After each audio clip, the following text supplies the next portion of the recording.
There's a kind of look I wanted about the overall view of the film, which only really surfaces afterwards because people make comments about the very specific quality and look of my films. And of course, once I embark on the process of making a movie, it kind of gets like preset, a little bit like a computer in the back of my mind. So I become it becomes subconscious. It's not a very conscious decision. Once I've set into something, I just kind of just follow through down that route and everything kind of falls into place.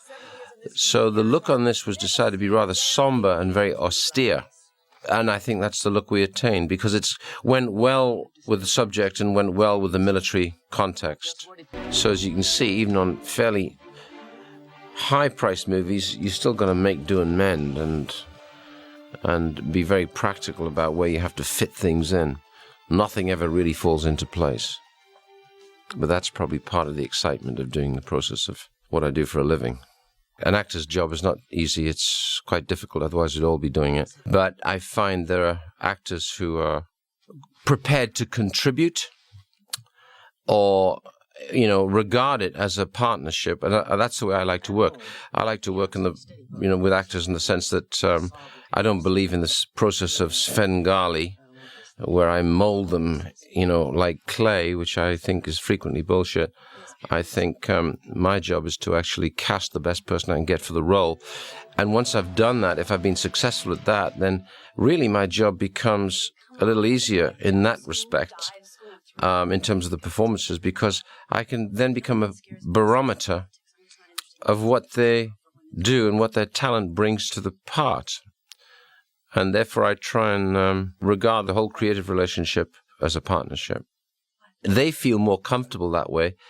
And therefore, the whole point from a director's point of view is to create a kind of comfort zone for my performers. I don't believe in bullying my performers. Some directors work in the way that they bully and make them insecure because they believe that that will give them a better performance. I don't believe that. I believe in creating the partnership, creating really like a safety net where they feel they can do or try anything and it won't matter. We will be right or we'll be wrong. And if we feel that we're on the edge of being wrong, then we will cover ourselves and, try other things. So it's very much like an open relationship. I think it means they enjoy it as well as I do. That's what I'm talking about earlier when I talk about partnership. I'll certainly recognize if somebody comes up with a good idea or something that I hadn't thought of, and I'll be very willing to adopt and go along that process. I think the one thing about the role of a director that a lot of people don't realize is that you are expected to be the expert on everything. You're expected to be the expert on wristwatches, shoes, contact lenses, costume, lighting, casting, you name it. Everybody comes and asks you because you're the conduit through which everything goes. And unless you enjoy that, don't do the job. Because it can either stress the hell out of you and drive you crazy, or you eventually learn to take it in your stride and just deal with it. The most frustrating thing about working with water, which I'm now becoming an expert, is that it moves all the time.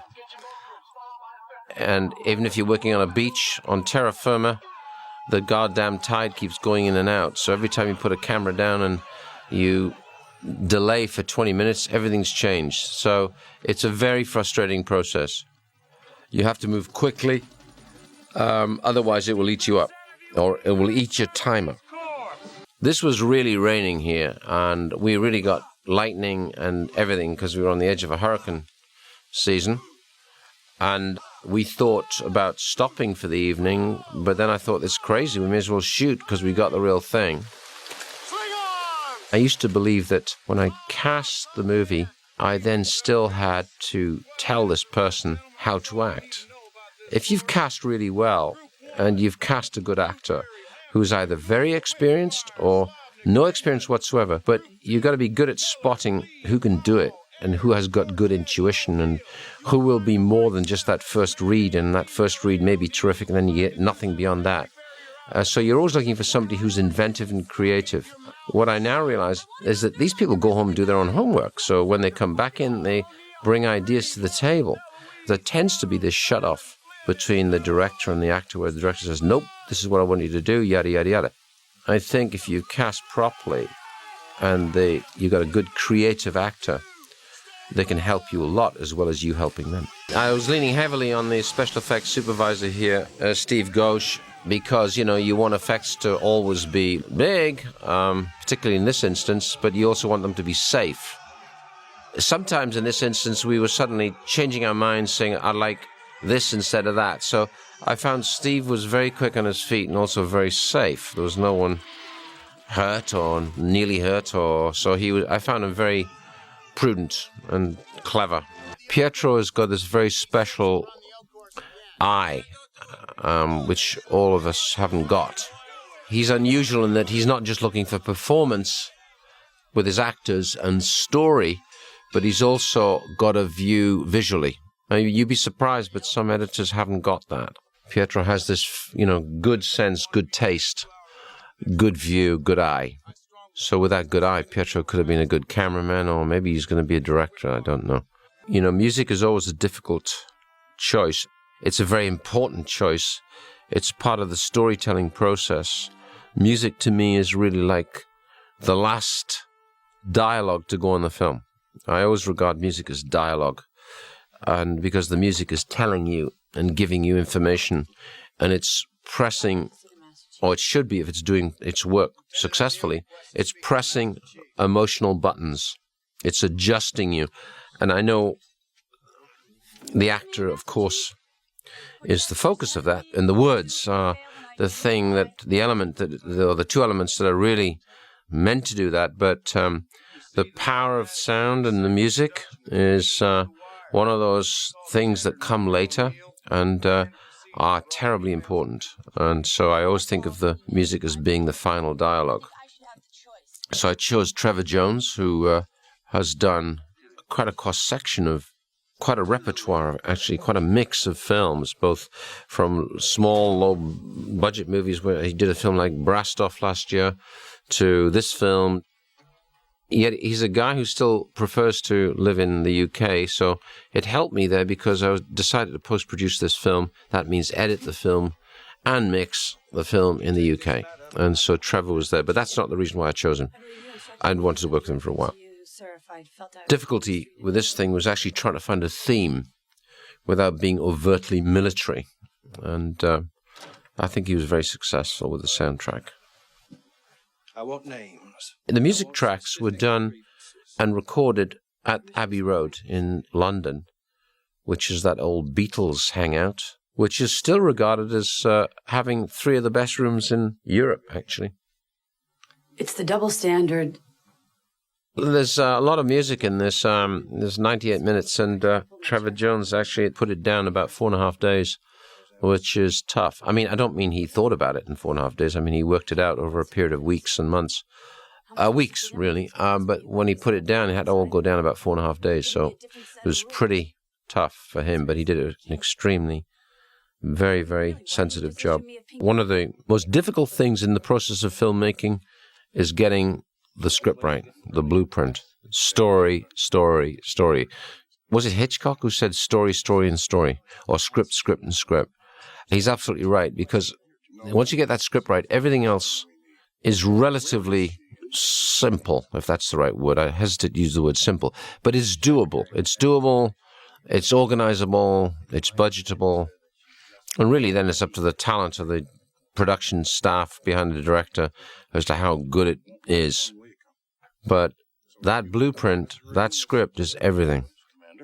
No, sir, And I think Chewie did a great job of grafting the notion of real politics, real issues, which exist, into a good story with both, humorous and intelligent dialogue. So I really enjoyed doing my thing on top of his script. Originally, I'd been an art director. I was trained as an art director, production designer, whatever you like to call it, at Royal College. And I was really 7 years at art school. So, I mean, the fact that I can draw is no great surprise. Sometimes you might think that's a nightmare to work with it from a production designer's point of view. But not really, because if anything, I think it increases the sense of expectation, from me to a production designer.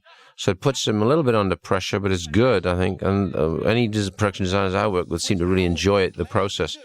Because I can draw, I can communicate, like, again, a picture is worth 1,000 words, which is true, certainly in the process of filming. And so I can really draw, sketch, scribble, whatever you want, and say, kind of like this. And, that just cuts straight to the chase. But then I got to leave them to it. And they really then got to get on with it and do their own thing. But those little sketches are invaluable. I also find them invaluable, when I'm planning or thinking. To me, a blank sheet of paper, when I'm stuck with a scene, is the same as a writer getting writer's cramp, who will just sit there and stare at the paper. And sometimes the best thing to do is just start typing. And what I do is just start drawing, and I'll noodle and doodle with the first frame. By the time I'm halfway through that first frame, I'm already into the scene, and I can literally storyboard the whole scene, which becomes quite accurate, funnily enough. So that's then distributed, Xerox distributed, and handed to the key personnel. That would be the first AD and the cameraman and the props department and special effects department. Anybody who's really relevant, department head, will stare at this and go, I see. He'll get an indication of what the day's going to be like, but also the expectation of the scope of the shot, because I'm pretty accurate with that. That's a cost-saving process as well, because then people anticipate what they have to do, and therefore they can really coordinate what they have to do. And instead of over-allowing, which I think is one of our problems in the business today, is that people tend to over-allow in the process, and therefore that's how those budgets just shoot up. There's a huge amount of waste. The cutting process, I think the first cut in this was about 2:22, which was not dramatically over length. We finally got to the running time, give or take the titles at the end and the titles at the beginning. I think it's like 2:02. We removed about 18 minutes, 19 minutes. Those first cuts I always find are interesting because in some respect, it's intuitively where I want to be. And then you test them. You do a preview with audience or previews. You might do 2 or 3 previews, which are monitored and questionnaire and put through a computer, and you get statistics and question and answer, and you get those answers in statistics. There's a danger to it, I think. It's only a tool and a guideline. I think at the end of the day, the decision really has to be yours as to what's best for the movie. I think I've always preferred all my movies slightly longer, usually nearer to that first cut than where you end up. But the way we are today in terms of the costs of movies and recoupment, audience, there is a definite leaning towards, the requirements of an audience, and there's no point in running a film at 2:20 if it's going to bore them, as opposed to 2:02 if it's going to fly. You have to be, to a certain extent, practically minded without destroying the integrity of the movie. So it's always a balance between the two, art against commerce. You rehearse this very carefully, because anything physical, I don't want anybody, even a small bone broken or a finger broken, and the film's over.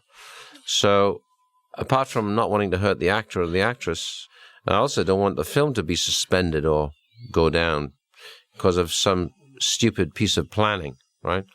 So I'm very, very careful about this and protecting everybody, and of course protecting the film.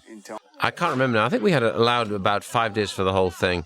So we didn't have a lot of time to do these scenes here, which really take more trouble and more time than dropping people out of the back of a helicopter. I didn't want this to be like, a karate thing. I wanted this really to be like a real punch-up. Again, it's carefully blocked and rehearsed. Like, for instance, here, when he's about to hit her, of course, he doesn't touch her. And her head actually didn't even touch that post. But sound does everything.